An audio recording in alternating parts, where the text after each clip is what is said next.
Welcome to Books with Kesar. Today we'll embark on an exciting spiritual journey as we explore the transformative teachings of Neville Goddard, a renowned figure in the world of manifestation. If you haven't encountered Neville's wisdom before, get ready for a mind-opening experience. With numerous enlightening books and lectures, Neville's teachings continue to inspire and empower spiritual seekers worldwide. In this two-part series, we will explore Neville's very first book, At Your Command, a concise gem that encapsulates the principle of expression. Although it may be short, this book contains a wealth of knowledge that can unlock your manifesting abilities. Neville understood the power of concise commands, and he believed that the greatest command ever recorded was delivered in just a few words. And God said, "Let there be light." In this first blog post, we will dive deep into the first half of At Your Command, exploring its core principles and practical techniques. As Neville often references Bible quotes to explain his concepts, we will simplify his teachings to make them more accessible, especially for those new to the world of manifestation. It's worth noting that all of Neville's books are in the public domain, and given the brevity of this particular book, we will provide a complete and simplified explanation.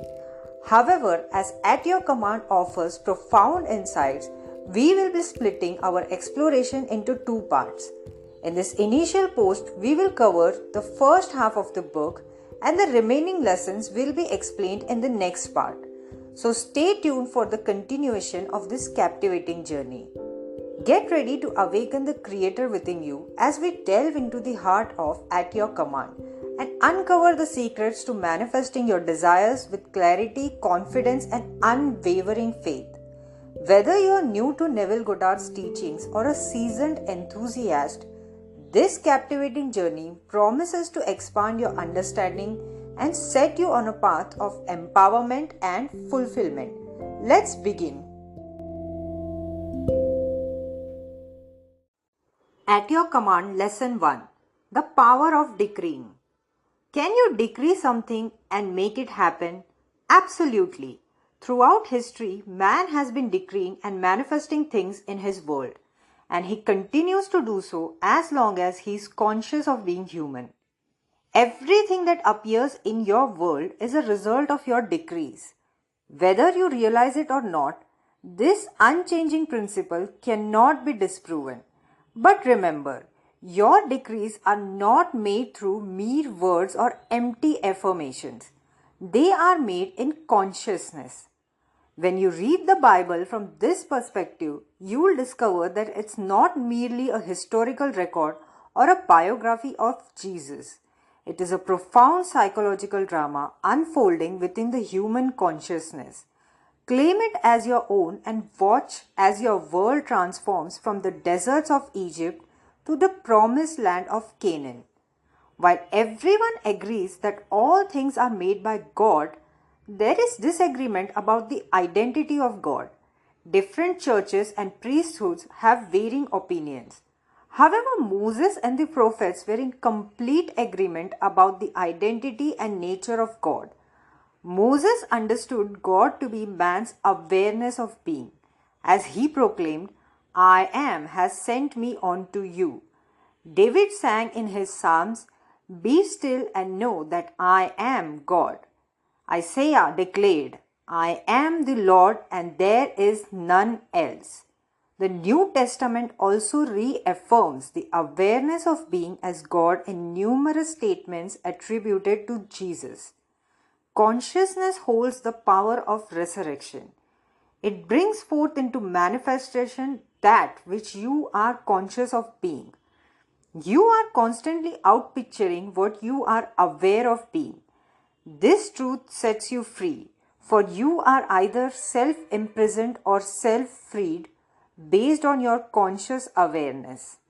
To truly transform your world, let go of the belief in a God separate from yourself. Claim God as your own awareness of being, just as Jesus and the prophets did. Recognize the oneness of "I and my Father are one," but my Father is greater. This statement may seem confusing, but when you understand that consciousness is the Father and the thing you are conscious of being is the Son, it becomes clearer. Your consciousness and your reality are one, but your consciousness is greater because that's what's causing your reality. Jesus understood this truth and proclaimed his oneness with God, not a God created by man's imagination. He said, "The kingdom of God is within you," cautioning against looking for God elsewhere. Heaven resides within you. So when it is said that Jesus went to his Father, it means he rose in consciousness to a point where he was purely conscious of being, transcending the limitations of his human self called Jesus. Embrace this understanding and let the power of your consciousness shape your reality.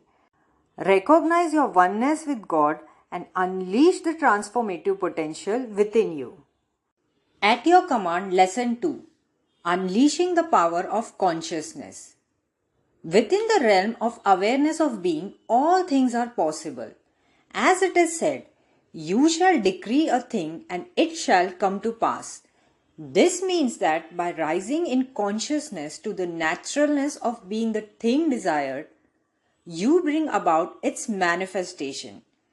Just as Jesus stated, "If I be lifted up, I shall draw all men unto me."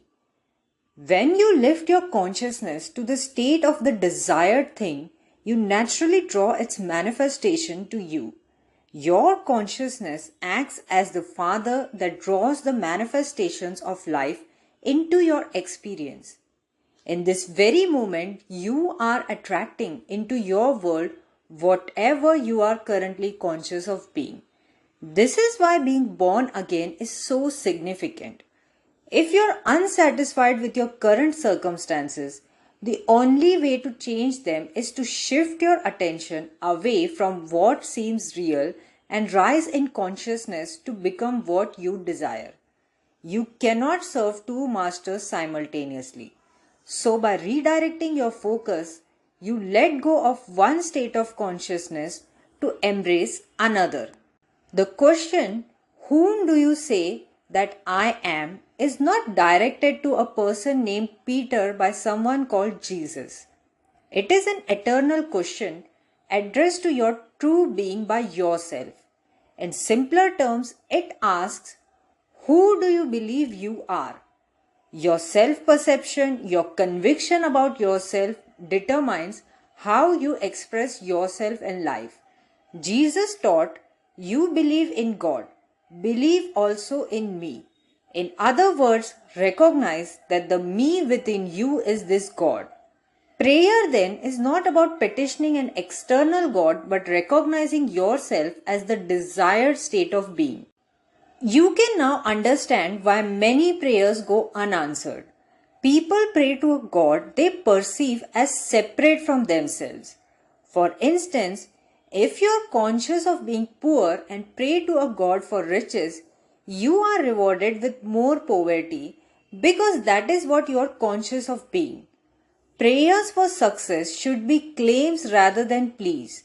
To pray for riches, turn away from the picture of poverty, deny the evidence of your senses, and assume the nature of being wealthy.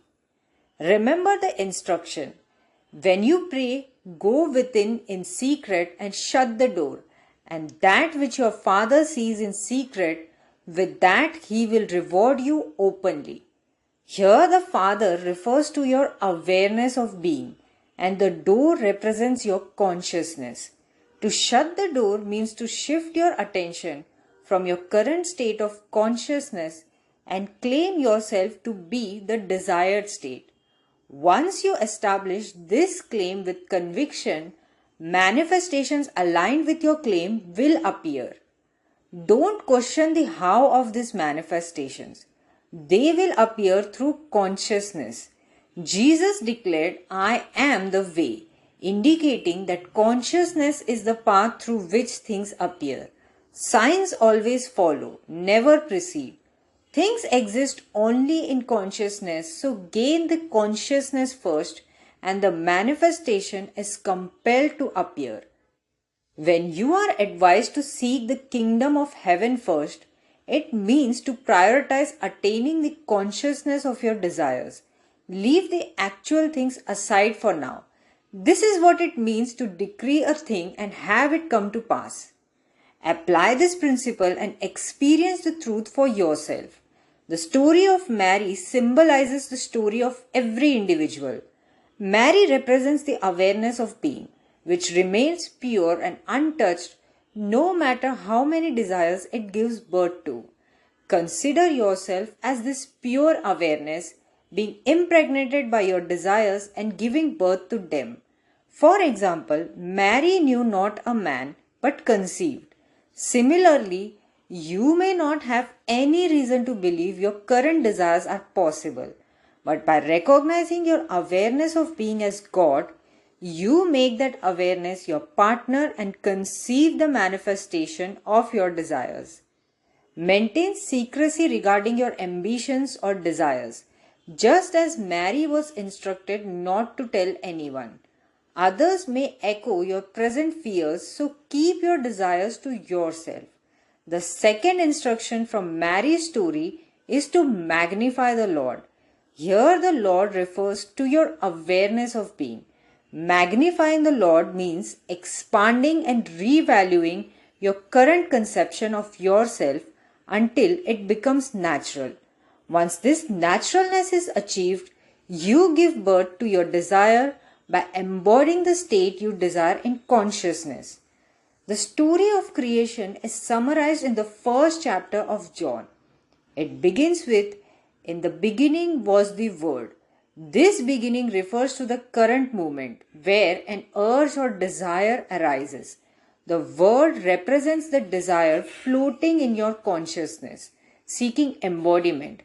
However, the urge itself is not real, as only I am or awareness of being is truly real. Things exist only as long as you are aware of them. To bring your desire into reality, the second part of the verse must be applied. And the Word was with God. The desire must unite and become fixed in consciousness to gain reality. Your awareness becomes conscious of being the desired state, thereby attaching itself to the conception and giving life to the previously unfulfilled desire. As it is said, "Two shall agree as touching anything, and it shall be established on earth." This agreement is not between two individuals, but between your awareness and the desired state. Right now, you are conscious of being. So you are actually saying to yourself without words, "I am." If you desire to be healthy, for instance, before any evidence of health appears in your world, begin to feel yourself as healthy. The moment you genuinely feel "I am healthy," the agreement is made between your awareness and health. The result is the birth of the desired state, health. By making this agreement, you express the agreed upon state. This is why Moses proclaimed, "I am has sent me." Who else but awareness could send you into expression? None. I am the way. Besides me, there is no other. No matter where you go or what you experience, you remain aware of being. Your awareness is ever the sender, and your expression is always aligned with what you are aware of being. Take wings in your thoughts and explore the depths of your being. Conceive the desires that align with your true self. Realize that by embodying the state of your desires in consciousness, you will bring them into manifestation. At your command, Lesson 3. The power of recognizing your true self.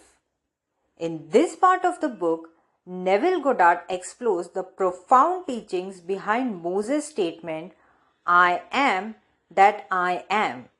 He emphasizes the need to let go of old beliefs and limitations in order to transcend to a new level of consciousness. Think of it this way. You can't pour new wine into old bottles or patch new fabric onto old garments.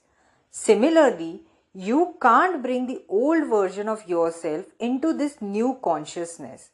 Your present beliefs, fears, and limitations are like weights that keep you tied to your current level of consciousness. To move beyond this, you must shift your focus away from your problems and limitations. Instead, simply declare to yourself, I am, without any conditions or restrictions. Repeat this affirmation until you become immersed in the feeling of just being, faceless and formless. Once you have expanded your consciousness in this formless state, you can give shape to your new desires. Feel within yourself the embodiment of what you desire to be. Within this deep, formless awareness, all things become divinely possible. The scriptures invite us to be absent from the body and be present with the Lord. Here, the body represents your former conception of yourself, and the Lord refers to your awareness of being. Jesus spoke of being born again to enter the kingdom of heaven. This means leaving behind your present self-conception and assuming the nature of a new birth. Otherwise, you will continue to manifest your present limitations. Understand that the only way to change your life experiences is to change your consciousness. Your consciousness is the reality that solidifies itself in your surroundings. Every detail of your world is a reflection of your inner state. Destroying external things will not change your environment, just as destroying a mirror won't alter your reflection. Your environment mirrors your consciousness, so as long as you remain in a particular state, it will continue to be reflected in your world. Understanding this, it's time to revalue yourself. Too often we underestimate our own worth. In the book of Numbers, it is written that the people saw themselves as grasshoppers in the presence of giants. These giants represent the conditions in your life that seem threatening, such as unemployment, your enemies, or problems. However, you must realize that you first saw yourself as a grasshopper, and this self-perception made you appear as such to the giants. Remember, you can only be to others what you are first to yourself. By revaluing yourself and embracing your inner power, you diminish these former giants and transform them into insignificant creatures. All the inhabitants of the earth are as nothing. These words do not refer to an orthodox God sitting in space, but rather to the everlasting Father, your awareness of being. Awaken to the immense power within you, not as a mere human, but as your true self, an infinite formless awareness. Free yourself from the self-imposed prison and understand that your awareness of being is the Lord and Shepherd of your life. You are a voice calling in the wilderness of human confusion, and there will never come a time when what you believe in fails to find you. I am is an open door for all that you are to enter. Your awareness of being is the gateway to abundance and fulfillment. Trust in the inherent power within you, and you shall not lack evidence or proof of what you desire. Knowing this, why not become aware of being great, loving, wealthy, healthy, and all the attributes you admire? It is just as easy to possess the consciousness of these qualities as it is to possess their opposites. Your present consciousness is not shaped by your world, but rather shapes your world. Embrace the simplicity of this truth, for it is often overlooked in the complexities created by the wisdom of man. The principle of recognizing your own divinity may seem foolish to some and a stumbling block to others, but it's time to awaken to the being that you truly are. Humans have long worshipped a God separate from themselves, but it's time to realize that the true revelation is that you and your God are one and the same. Your present conception of yourself may be limited, but you are greater than what you currently believe. Before you can transform your world, Establish the foundation that I am the Lord. Understand that your awareness, your consciousness of being is divine. Once this conviction is unshakable, no suggestion or argument from others can sway you back into the slavery of former beliefs. If you do not believe in your divine nature, you will continue to be confused and thwarted. As you realize this truth, every urge and desire within you will find expression in your world. Picture yourself as the door and the urge as the one knocking. Open the door by feeling yourself as the desired state. When you feel your desires are impossible, you shut the door and deny their expression. But when you rise in consciousness to the naturalness of the desired state, you swing wide the door and invite it into embodiment. This understanding is why it is often said that Jesus ascended to his Father.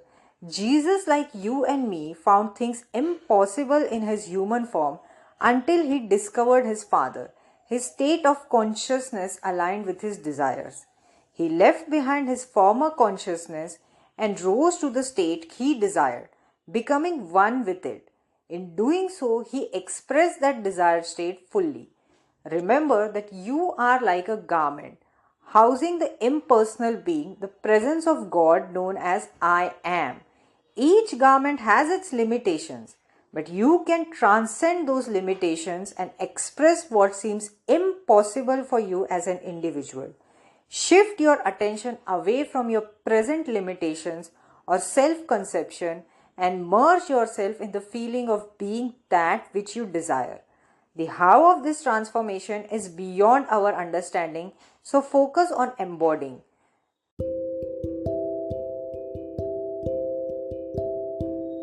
This concludes our first part of the series.